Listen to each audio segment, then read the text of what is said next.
Alright guys, so we've already got everything mounted, and the SAC unit, we've got the tank, we got the compressor mounted, and then you're just going to want to route your wires, and you're going to want to zip tie them up against these spots where the factory has some wiring, or if not, you just want to zip tie it up so it's in clearance away from the pulley and the belt on the on the left side of the bike.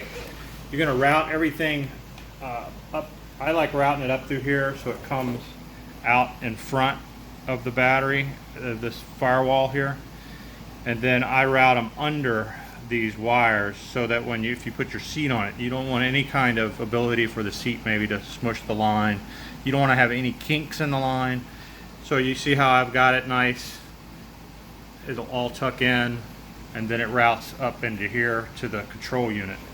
I've got the power line. I ran up the same way, ran right through here. I left it to where this is your fuse. If something happens, this is your inline fuse.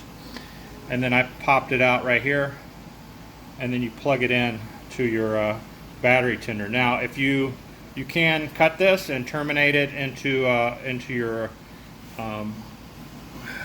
fuse for an on and off switch, or you can, if you don't have one of these, you can get them any local auto parts store or Amazon. You can get one of these and just hook it to your bike. It's a battery tender line, and then you just plug it in.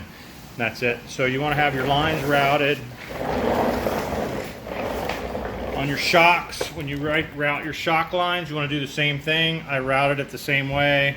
You want to come up. You want to always have the fitting facing toward the back of the bike. You're going to come up and make a soft loop, right? There's no kinks. And then we're going to zip tie it here. We got a tank on this one. We're going to zip tie the lines here. We routed it the same way so that it kind of comes out under this firewall piece here, and then it routes up to the front. And then we plugged it in. We plugged the supply line in to the top, and we plugged our rear shocks into here. If you have a front, you would plug it in here, and then this is your duct line. All right, thanks.